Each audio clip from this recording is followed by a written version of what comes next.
Pakistani Prime Minister Imran Khan is out of hospital days after being wounded in a shooting. He was struck in the leg on Thursday during a nationwide tour to demand early elections. Well, Khan is now calling for an independent inquiry into the apparent assassination attempt, and he again claimed, without providing evidence, that Pakistan's current Prime Minister was one of several officials behind the attack, which also left one person dead and 11 wounded. Well, Khan says he will resume his march towards Islamabad later this week. Well, in a letter addressed to Pakistan's president, Imran Khan wrote, and I quote, "Mr. President, you hold the highest office of state, and I am requesting you to act now to stop the abuse of power and violations of our laws of the Constitution, which ensures the fundamental rights of every citizen."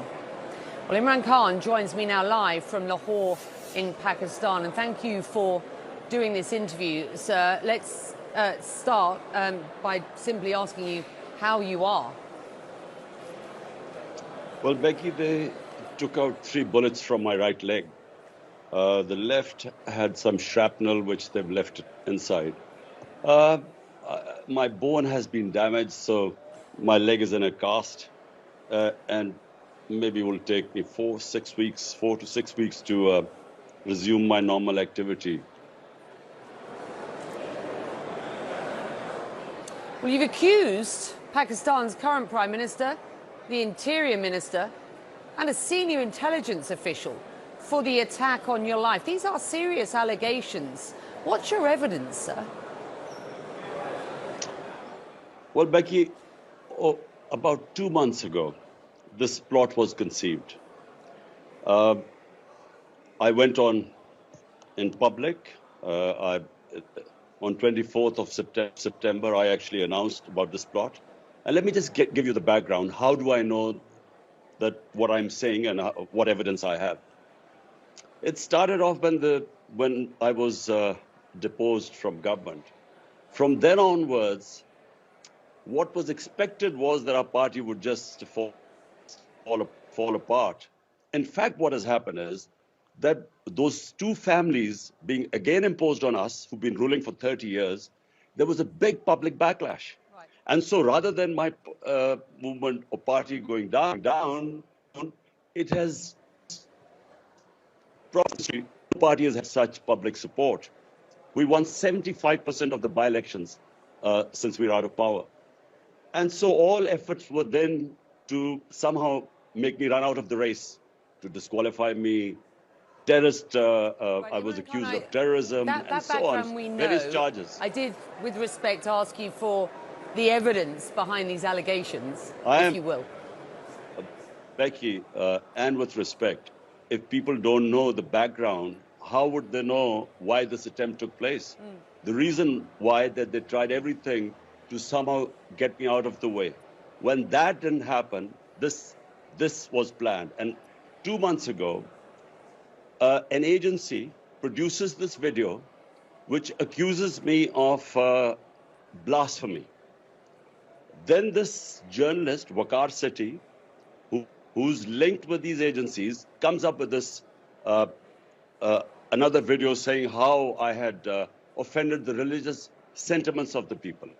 Then the ruling party information minister, along with the daughter of the former Prime Minister, Maryam Safdar, they then go on television and saying how I have upset the sentiments of the people. It's then that I went on air and said this is a planned thing, because if they assassinated me, the evidence would go on the government. So they made it out that it was a religious fanatic who's going to, who would kill me, and then put it. Let me put this to you. Put my assassination right. What? Imran Khan, your allegations have been aggressively refuted. I have to put this to you. Pakistan's Prime Minister Shehbaz Sharif has condemned the attack on your life, wishing you a speedy recovery on his Twitter. The Interior Minister has rejected your accusations, saying, and I quote, "Imran Khan has blamed me, the Prime Minister, and a senior officer. This is such a grievous statement. It happened in the province where Imran Khan's party is in government." And the military has also issued a statement saying, in part, quote, The baseless and irresponsible allegations by Chairman PTI against the institution, and particularly a senior army officer, are absolutely unacceptable and uncalled for. Pakistan's army prides itself for being an extremely professional and well-disciplined organisation with a robust and highly effective internal accountability system applicable across the board for unlawful acts, if any, committed by uniformed personnel. Pakistan's Ministry of Information released a video, Imran Khan, that CNN cannot verify, of a confession from an unnamed man who it claims carried out the attack. And in that video, the man said he wanted to kill you because you were misleading the people. Is it not conceivable that the perpetrator was acting alone against you and your party's policies? First of all, there were two shooters. Definitely, maybe another one.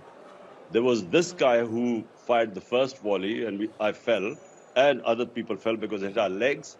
We were saved because one of the people in the crowd put his gun down, otherwise we would have been dead. Then there was another volley came in because we were falling. This volley came over our heads. Look, it was a planned assassination attempt, and we knew about it. I went on air beforehand. I warned them that this is what would happen. They would blame it on some religious fanatic. And why, after the attack, the things that have happened, the cover-up that is going on. So that's why I have called for an independent investigation. These three people were responsible. If an independent or proper investigation is to be done, with them on top, it can never happen because the investigating agencies are below them. That's why also I've appealed to the Chief Justice of Pakistan to have an independent inquiry. If my allegations are wrong, then the inquiries would prove they're wrong. I know the sequence of events. I know the cover-up that took place, and it's still taking place. And we know that this was planned not now, 2 months ago. You've blamed the US and other actors for ousting you as Prime Minister, and you have made it abundantly clear that you wish to return to power. Wouldn't accusing the current government of perpetrating the assassination attempt without proof work in favour of your political endeavours? That's certainly what your critics are suggesting. Becky, I don't need any reason to accuse this government for me to get back into power. Every opinion poll in Pakistan, 75% of the by-elections have been won by us. All the opinion polls, this is the most popular party. You don't need to accuse people of assassination so that you get more popular in this country. We know what is happening. You know, the two people I've accused, Shahbaz Sharif, the Prime Minister, and the Interior Minister, both have been accused for a massacre. 12 people were massacred, and about 60 were hit with bullets when the police opened fire at an unarmed crowd which was planning to do a political protest. It's called the Model Town Massacre. They have been accused of killing people, assassination, extrajudicial killing. This is not the first time they've done it. And as for the intelligence agency, the person, the officer involved, we know how the evidence was, how this whole plot opened up. We know that how the video, who made the video, from where it went to which journalist, how it was orchestrated, and then the cover-up that is taking place. Okay. Since, as you said, this guy appears on television. How was this allowed? This guy allowed to? I am hearing your accusations. Let me put this to you. Yeah. Let me just put this to you. Pakistan's Electronic Media Regulatory Authority had initially issued a ban on airing your speeches. That was until the Prime Minister himself used his executive order to reverse that ban. Some will see that as a show of good faith in light of your allegations against him. Do you see it as such? Two things, Becky. The clampdown on the media in Pakistan is unprecedented. One of the best investigative journalists in Pakistan, Arshad Sharif, he was assassinated in Kenya just a couple of weeks back. This guy was exposing this whole plot that took place against me. That he was hounded out of Pakistan. He ended up going to Dubai. From there, he went to Kenya, where he was killed. They're two of my closest aides. One was my chief of staff, one was a senator, Azam Swati. Both were stripped naked, tortured. Both blamed the senior intelligence officer who was responsible for the torture. So look, the clampdown that has taken place on media is unprecedented in Pakistan. So for him to suddenly say that, they will lift the ban on me, it would not have withstood in any court of law. On what basis would they ban me? And by the way, how come as a person who was about to be assassinated, how come I cannot name those people who I'm suspicious about who planned this attempt on me? You continue to call this an assassination attempt, and you say you had evidence that this was going to happen beforehand, and you say now that you want an independent investigation. I just do wonder what information you were given and from whom to support those allegations. So number one, Becky, on 24th of September, there is my public speech where I exactly, as the events unfolded, they are in that speech, how this would happen, how religious, in the name of blasphemy, a religious fanatic would kill me and then they would blame it on him. All this is in my speech, which I put on television, it's on social media. Secondly, remember 3.5 years I was in power. I have connections with intelligence agencies, the different agencies that operate. How did I get the information? From within the intelligence agencies. Why? Because most people are appalled by what is going on in this country. What is happening in Pakistan is unprecedented. I was in General Musharraf's martial law.